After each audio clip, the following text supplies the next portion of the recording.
No way.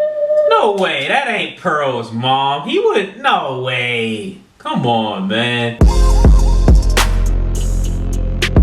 Now is your chance to remove yourself before things get really dark. Alright, bet. I'm about to go.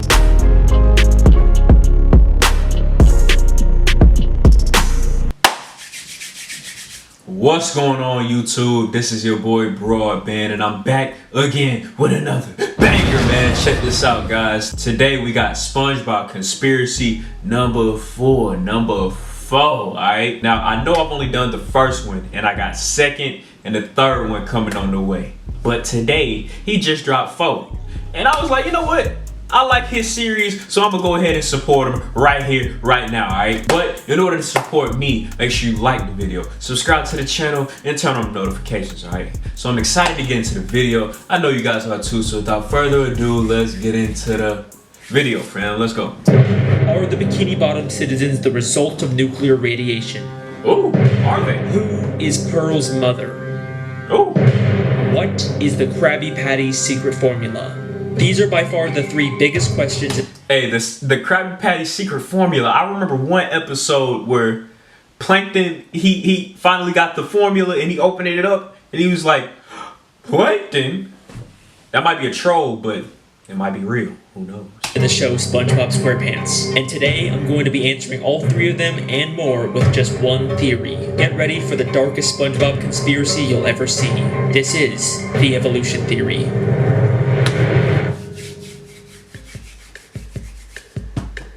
We're back with another SpongeBob conspiracy. Guess I'm the SpongeBob guy now. That's all True. I make. You guys sure love these SpongeBob theories.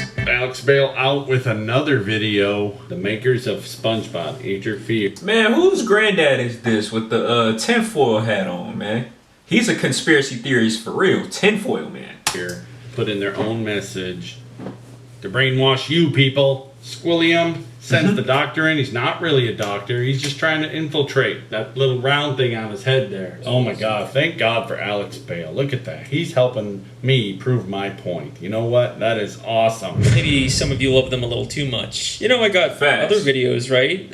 I make films and stuff too. Anyone want to watch those? Anyways, by far the most popular SpongeBob theory out there is the Bikini Atoll nuclear radiation theory. It's pretty simple. It's been confirmed that Bikini Bottom is actually beneath a real-life place called Bikini Atoll. From 1946 to 1958, the United States did nuclear tests there, devastating the area and leaving it radioactive even to this day. The theory states that the reason why the citizens of Bikini Bottom can talk and have formed advanced societies is because of mutations caused by these nuclear tests. And that's about the whole theory. Even though there's tons and tons of videos about it, none of them actually go in depth with it or really look through the show for evidence. But y'all know that if Alex Bale is making a theory on it, then it's not going to be some baby surface level analysis. I will watch every single episode. Get in depth, of Alex. SpongeBob. I will read every page of the goddamn Wikipedia. If I'm making a theory on it, then you guys know it's going to be good. And once I really started looking into this theory, I realized that there is so much more here than anyone thinks. Get ready, because today we're going to be solving the biggest mysteries in the history of SpongeBob SquarePants and changing the way you look at the entire show. So without further ado, let's begin the theory.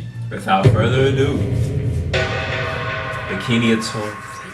In order to find out whether the Bikini Atoll theory is true, we first have to determine whether fish talking and being so intelligent is unique to Bikini Bottom, or if that's just the way the SpongeBob universe works. You know, it could just be that all animals in this world are able to talk, and that's completely normal because at the end of the day, SpongeBob is still just a cartoon. Well, if we take a look at Season 10, Episode 10, Well, I got a question on that. Like, I know that only certain animals in Bikini Bottom can talk because Gary can't talk. Gary the snail can't talk. He's the equivalent of a cat in the human world. And I think there's a dog equivalent in the human world. I believe the dog equivalent is either a worm or it might be a seahorse. I don't know. You guys let me know in the comment section.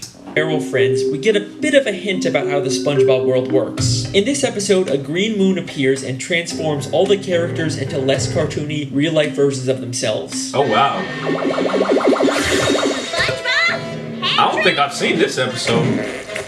Just like in real life, they can't talk and end up trying to eat each other. The French narrator is watching all this unfold, and he says this very important line. I have been monitoring the behavior of the green moon all day. It is called Neptune's moon. Every 100 years, it de-evolves everyone in Bikini Bottom into primal fish. Every 100 years, it de-evolves everyone in Bikini Bottom into primal fish. So this implies that the characters in Bikini Bottom are more evolved and were once like these primal fish. But this doesn't prove that the evolution only exists in Bikini Bottom. It could still be a worldwide phenomenon. Remember that bonus DVD clip I found in my television theory? It was about humans studying fish in Bikini Bottom because of their intelligence. Land-loving scientists have tried to learn the secrets of intelligence. Their studies led them to the sea, where the citizens of one undersea colony demonstrated a genius so enormous, the scientists felt compelled to record their actions for use in teaching mankind how to live better. This makes it sound an awful lot like the fish in Bikini Bottom actually are uniquely evolved, and it's not some worldwide phase. Then, in the SpongeBob 20-year anniversary special, SpongeBob's Big Birthday Blowout, we get a major piece of evidence for this theory. SpongeBob and Patrick take a tour of the surface world and eventually go to a fish store and see some very realistic, less evolved fish. What kind of monsters would want to keep fish folk in jail like this? They're so beautiful. They can't talk back to SpongeBob and Patrick, and they're actually able to swim freely through the water instead of being affected by gravity. They are clearly showing us that both evolved and primitive fish exist in this universe at the same time. Now, sometimes... That's crazy. That's crazy, the fact that evolved fish and de-evolved fish exist in the same universe, but it has to be that because we've seen examples of both of them in the same episode. So yeah. And we've seen Bikini Bottom characters represented as realistic fish like this, but only when they're out of water, never while they're still in water like these fish. We even see this again in the beginning of the third SpongeBob movie, Sponge on the Run. The movie opens with a coral reef full of these realistic primal fish, but eventually we get to Bikini Bottom where the more evolved fish live. So there you go, direct proof that the citizens of Bikini Bottom are uniquely evolved. This is a very deliberate world-building choice for the creators. They gotta be. So I guess that kind of confirms the Bikini Atoll theory. Theory confirmed! We did it! Woo! Well, let's hold on for a second. As much as I'd love to call this theory complete, there's actually one major piece of evidence that gives me some resistance. Something I've never seen anyone else bring up when talking about this theory. Prehistoric Bikini Bottom. We've seen episodes like UGG or SB129 that show Bikini Bottom millions of years in the past, but we still see evolved versions of SpongeBob and Patrick. Sure, they may not be super intelligent or advanced, but they're still clearly way more evolved than the primitive, realistic versions we see in Feral Friends or in the fish store. So, how are we seeing these evolutions millions of years before the Bikini Atoll tests? Well, unfortunately, I think the only conclusion is that the Bikini Atoll theory just isn't true. I mean, clearly something has caused... Are you sure though? Because when you think about it, like SB129 and the other episode of SpongeBob was in a completely... That was like 10, 15, 20 years ago. SpongeBob has been going on as a show for like 22 years. So a lot of those earlier episodes, sometimes you just don't... The writers might not even remember that they wrote that into the show or something like that, because it was just so long ago, and they are able to craft the story as they go along. A lot of these things don't run together because SpongeBob is an independent,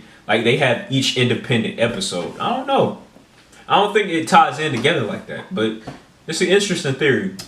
Bikini Bottom citizens to be uniquely evolved, there's no denying that. But whatever caused it took place millions of years ago and couldn't have been the Bikini Atoll nuclear tests. Then, what really caused the evolution? In the entire show, the only thing we've seen that directly affects the evolution of characters is the Green Moon and Feral Friends. Except the French narrator specifically calls it Neptune's moon. It is called Neptune's moon. Named after the ruler of the seven seas, King Neptune. King Neptune is a character who's been around since the beginning of the sea. He's a character who the Bikini Bottom citizens view as their god, and he's a character who has the ability to change fish into other forms. Neptune is their god. That's why, you know, if they scream out, they're like, oh, dear Neptune, like, oh my god, like, yeah, facts. What the? That's crazy. King Neptune used his magic to turn the fish of the sea into more evolved subjects for him to rule over. He's the one who's been behind it all this time. Now, I could spend this entire video talking about King Neptune and his weird continuity and contradictions in the show, but I'll save that for another theory. What I'd And he much has rather many talk about different are the forms. implications of having evolved and primitive fish coexisting in the sea. Now, we know that this evolution isn't specific to just Bikini Bottom. We've seen different cities and places far across the ocean that still have talking fish, which makes sense because the marine life in Bikini Bottom has evolved to resemble humans, so it's no surprise that just like humans, they've expanded beyond Bikini Bottom and colonized other areas of the sea. But now, I have an interesting question for you. What is the relationship between evolved fish and primitive unevolved fish? Well, they probably just peacefully coexist in the sea without bothering each other. You know, just like real-life humans and animals. Wait a second.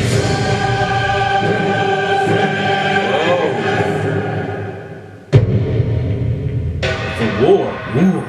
In Season 3, Episode 10, the Krusty Krab training video, there is this hilarious, absurd moment when they're talking about Mr. Krabs. After the war, Krabs stayed secluded in a deep depression that seemed endless. Like, what war I remember happened that in episode. Bikini Bottom? They just tell us this and then completely drop it. But with this new context, is it possible that Krabs fought in a war against these primitive, wild fish of the sea? I mean, let's remember in Feral Friends, some of those de-evolved fish were massive compared to the evolved fish, and they immediately started attacking each other. The battle for the survival of the fittest rages on in the animal Black kingdom. So yeah, in order for the Bikini Bottom citizens to survive and expand, they would probably break into some kind of war. And from the sounds of it, this war must have been pretty brutal to put Mr. Krabs into such a deep depression. But I'm getting ahead of myself. Is there actually any evidence that proves the war Mr. Krabs fought in was specifically this evolutionary war? Well, through the few flashbacks we get, we know that Mr. Krabs served in the Navy. And yes, they were sailing ships on an ocean even though they're already underwater. This is actually a real-life phenomenon where certain parts of the sea can have a... Yeah, but they drive boats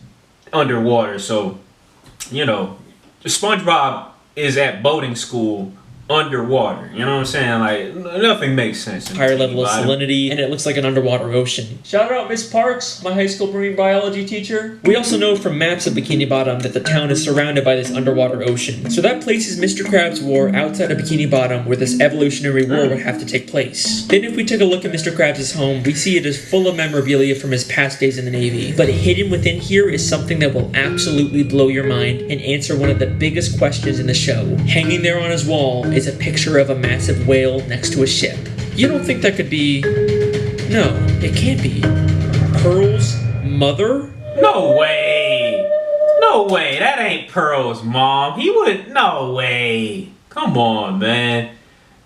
I want to hear the theory, though. I do want to hear the theory. Pearl is Mr. Krabs' whale daughter. The show never really explains how a crab can be the father of a whale, but most people just assume she was adopted. People have been speculating about who Pearl's biological mother is for years, and I think we finally just found our answer. We see 2 photos of this whale on a ship in Season 3, Episode 9, just 1 episode before we find out Mr. Krabs fought in a war. Since this is among all of Mr. Krabs' Navy stuff, I think we can assume that this is something he encountered and not just some random picture of a whale on a ship above the ocean. The whale is massive compared to the ship. We've seen adult whales in Bikini Bottom before, but they are nothing compared to the size of this whale. This has a much closer resemblance to Pearl when she de-evolved in Feral Friends and became massive. So this has to be an unevolved primitive whale, and the picture clearly shows them fighting. Not only does this prove that there was a war between evolved and primitive fish, but Mr. Krabs definitely fought in it. But this also implies something very dark. Mr. Krabs killed Pearl's mother. No way. The only No way. direct reference we get in the That's show to crazy. Pearl's mother is one of Mr. Krabs' many sayings, Mother of Pearl. Mother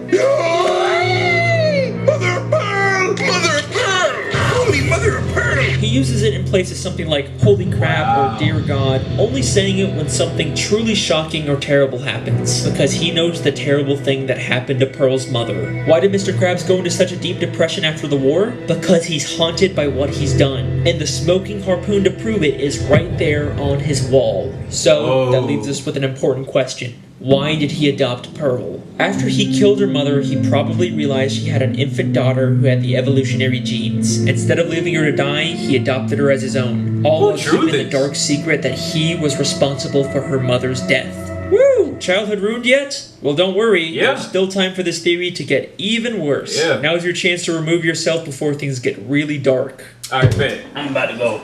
You know what I'm saying? I don't know.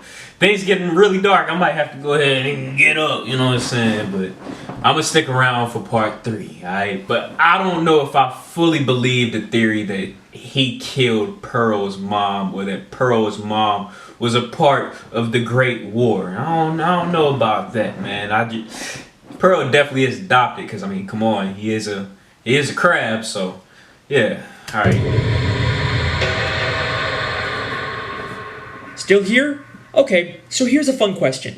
What's the deal with all the pets in Bikini Bottom? How come most fish are basically humans, but a snail or a worm acts like a pet? Well, just like humans have domesticated wild animals, it should be no surprise that evolved fish have domesticated primitive fish as pets. Unlike the massive primitive fish that the Bikini Bottom citizens had to go to war with, there's also smaller primitive fish like jellyfish, snails, spirit worms, seahorses, and clams that the Bikini Bottom citizens were able to form a symbiotic relationship with. Aww, and I thought you said this was going to be the dark part, Alex. They're living peacefully together. That's nice. Okay, you got me. Here's another fun question. Where do the citizens of Bikini Bottom get their food? I mean, sure, some of it is plant-based, but there sure does seem to be an awful lot of meat-based food under the sea. I think you know where I'm going with this. The Bikini Bottom citizens eat primitive fish. Haha, it's not cannibalism if they're less evolved than you, right? There's no moral dilemma there. In Season 3, Episode 13, we see direct proof of this when the characters go fishing for primitive clams. This is something completely normal in this world.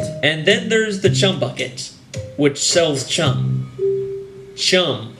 Chum is literally just ground up fish. The show isn't even hiding this. Wow. Now, we don't really see too much of the meat harvesting side of Bikini Bottom, and I'm not surprised they're keeping it on the DL, you know, with the whole cannibalism thing, but there is one secret to making food that is kept more secret than anything in Bikini Bottom. The best kept secret in the entire show. You already know what I'm gonna say. The Krabby Patty secret formula. There's been lots of contradictory evidence about the Krabby Patty secret formula. In Season 4, Episode 7, Mr. Krabs says it's an old family recipe. Your mother knows the Krabby Patty formula? Of course she does! It's an old Krabs family recipe! But in Season 5, Episode 1, apparently Mr. Krabs discovered it on his own by accidentally mixing random ingredients together.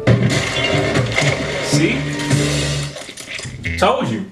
I've done it! I discovered the perfect patty batter! Sometimes it's a secret formula. Sometimes the episodes will contradict one another, man. Because I feel like SpongeBob is an independently written show. Every episode is different than the next, man. Sometimes it's a book, sometimes it's a secret sauce, and any glimpse we get at the formula is just random nonsense. There is a ton of contradictory evidence out there, but I think this might all be intentional. In order to throw people off, Mr. Krabs has spread misinformation about the Krabby Patty formula. In fact, he's already done this in Season 3, Episode 18, by hiding a fake formula for Plankton to find that says he's the secret ingredient. Mixed together with the most important ingredient of all, 4 heaping pounds of freshly ground plankton.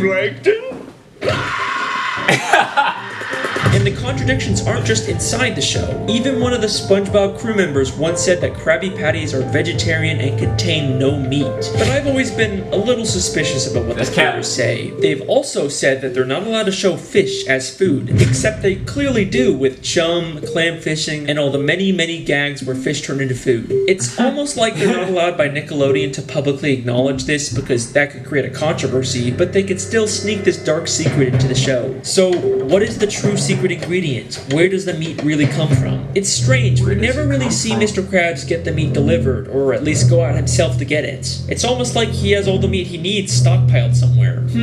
What primitive meat can Mr. Krabs have access to? Maybe he's been holding on to something from the war. What could Mr. Krabs have killed during the war that he doesn't want anyone to find out about? Something big enough to supply him with meat for years without needing more. What could that be? You really gonna make me say it? Mr. Krabs is using Pearl's dead mother's carcass to make Krabby Patties. Oh my god. We did it! Oh my god. We solved the mystery! We did it! I'm so glad. Season 1, Episode 15, Sleepy Time. Mr. Krabs has a dream that he's on a boat fishing for a massive dollar. This is his memory of killing Pearl's mother. Yo. Dear Mother of Neptune. Mother of Pearl. Wow. Except now, all he sees her as is money. And take a guess what name he calls the dollar. What you doing, Mr. Krabs? I'm picking the toon's pocket. What are you talking about? I'm talking about cold hard flipping cash. It's the mighty Moby Dollar. Moby Dollar, a direct reference to Moby Dick, a story about hunting a whale. Are you kidding me? And that is the evolution theory. I warned you guys this would be a dark one. The Bikini Atoll theory, King Neptune, Pearl's mother, the Krabby Patty formula, we hit everything in this theory. Even if you don't agree with all of it, I wasn't ready. a lot of this makes sense. I Eugene wasn't Krabs' ready. aspirations for money and greed have caused him to do terrible, terrible things. At least his love for Pearl seems to be real, so maybe there's some small amount of good in him. And even though Pearl's mother probably provides tons of meat, eventually he's gonna run out and he'll have to face what he's done. Well, unless of course there's another whale he has access to. Nope. Nope. No. Oh my God! Don't stop the video. Mr. Krabs wouldn't do my that. goodness. He loves Pearl. He's not just raising her for Krabby Patty meat. Even Mr. Krabs isn't that much of a monster. From every side I've ever seen to the sweetest sound I've heard, I'd gladly give up everything for all the money that I've earned. Huh. Well, alrighty then. That's the end of that theory. Just gonna end it here before there's any more dark plot twists. You guys have been insanely supportive of the SpongeBob theories, so I guess I have to make more. I've been your host, Alex Bale. Thanks for watching.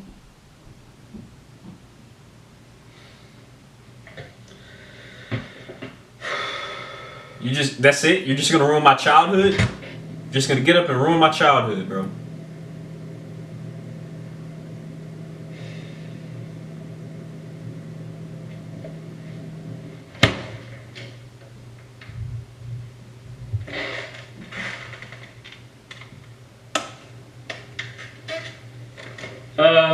Hey, just want to let you know that I think I'm gonna take a break from the SpongeBob videos for a little bit. You gotta do that, bro. It's not you. I mean, the videos are great. People love them. It's just, I think I want to go back to making actual films for a bit.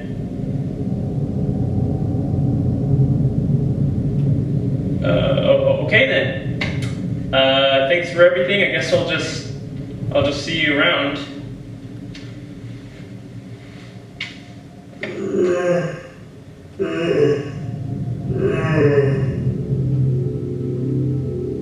When I found you were unnoticed and unloved.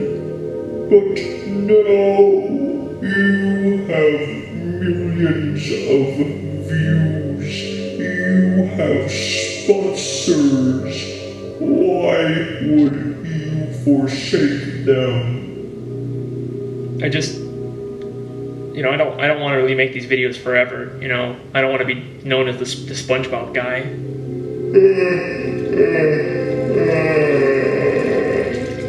My boy, you really think they will care about your little films? I am your muse. I have given you the gift of knowledge. If you wish to go back to anonymity, then be my guest. But I know who you really are. Oh, number 5.